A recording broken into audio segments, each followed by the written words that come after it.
Assalamualaikum warahmatullahi wabarakatuh. Kami dari kelompok 1 ingin mempresentasikan hasil diskusi kami tentang pengalaman negara-negara Asia dalam pengelolaan pesisir dan laut.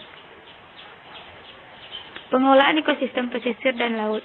Pengertian pengelolaan ekosistem pesisir dan laut adalah pengelolaan pemanfaatan sumber daya alam dan jasa-jasa lingkungan yang terdapat di kawasan pesisir dengan cara melakukan penilaian penyeluruhan tentang kawasan pesisir beserta sumber daya alam dan jasa-jasa lingkungan yang terdapat di dalamnya. Batas wilayah pesisir yaitu berdasarkan kesepakatan umum di dunia bahwa wilayah pesisir adalah suatu wilayah peralihan antara daratan dan lautan. Pengelolaan wilayah pesisir dan lautan yang terpadu atau PWPLT dari negara lain.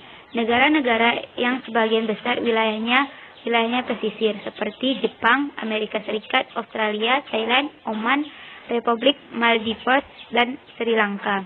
Negara-negara tersebut dapat dikatakan telah sukses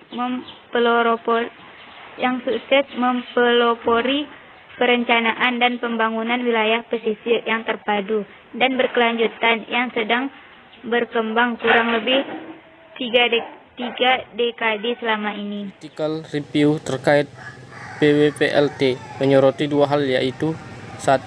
Percontohan dalam penggunaan pendekatan dan pengelolaan wilayah pesisir dan laut terpadu PWPLT untuk mengoptimalkan sumber daya wilayah pesisir dengan mengambil pembelajaran dengan pengalaman negara Sri Lanka yang telah sukses menerapkan sebelumnya. Yang kedua, peran kelembagaan dalam pengelolaan wilayah pesisir di negara Sri Lanka yang bersifat praktis dan menghasilkan keluaran atau output yang nyata atau tangible secara berkelanjutan bagi stakeholder di wilayah tersebut. Selanjutnya, pengelolaan wilayah pesisir dan laut di negara Sri Lanka. Salah satu negara Asia Selatan tersebut sukses menerapkan strategi pengelolaan wilayah pesisir dan laut yang terpadu sejak pertengahan 1970-an. Kajian terhadap kunci suksesnya pengelolaan wilayah pesisir di negara tersebut menjadi suatu hal yang penting, mengingat negara Sri Lanka memiliki karakteristik kawasan pesisir yang sama dengan pesisir negara Indonesia. Selanjutnya ialah pengelolaan wilayah pesisir dan laut di negara Sri Lanka. Salah satu negara Asia Selatan tersebut sukses menerapkan strategi pengelolaan wilayah pesisir dan laut yang terpadu sejak pertengahan 1970-an. Kajian terhadap kunci suksesnya pengelolaan wilayah pesisir di negara tersebut menjadi suatu hal yang penting, mengingat negara Sri Lanka memiliki karakteristik kawasan pesisir yang sama dengan pesisir negara Indonesia. Pada pra-abad 20, pengelolaan wilayah pesisir negara Sri Lanka diwujudkan dalam 3 dokumen, yakni Master Plan for Coastal Erosion Management atau MCEM, Coastal Zone Management Plan CZMP, dan Draft Coast 2000. Pada awal persiapan perumusan CZMP diwujudkan dengan berbagai strategis pengelolaan sumber daya pesisir. Di antaranya, yang pertama membantu agar kegiatan ganda estuaria, laguna, dan mangrove di wilayah pesisir Sri Lanka memberikan hasil berkelanjutan. Yang kedua, memberikan 764 perizinan bagi kegiatan pembangunan. Dan yang ketiga, mensosialisasikan kebutuhan pengelolaan wilayah pesisir melalui seminar-seminar yang terorganisir. Dan yang keempat, mengembangkan hubungan dengan badan-badan yang bertanggung jawab terhadap kegiatan pengelolaan wilayah pesisir. Strategi CZMP yang dilakukan adalah sebagai berikut. 1. Mengusulkan standar kelayakan bagi berbagai lokasi di sekitar pesisir. Yang kedua, mengharuskan dilakukannya analisis dampak lingkungan atau AMDAL bagi kegiatan-kegiatan pembangunan yang berpotensi dampak.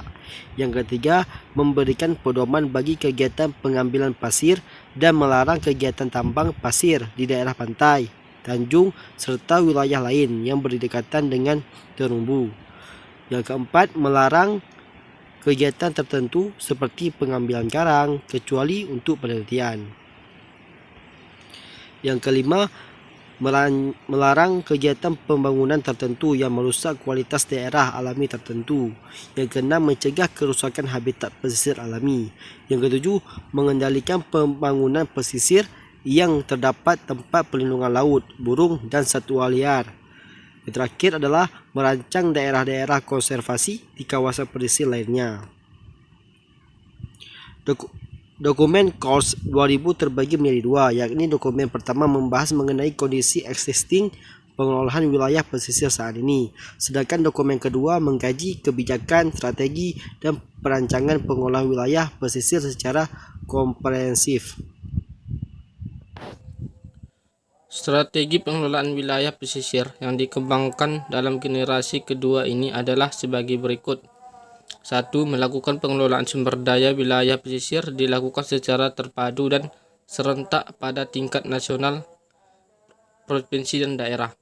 Kedua, melibatkan partisipasi pemerintah dan non-pemerintah akan diputuskan pada program baru.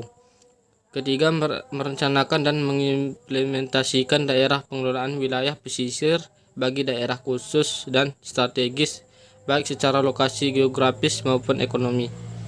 Keempat, memonitoring penelitian yang berkaitan dengan pemasalahan khusus dengan habitat lokal, perikanan, kualitas perairan, pemanfaatan sumber daya non-hayati, budidaya perikanan, dan pariwisata.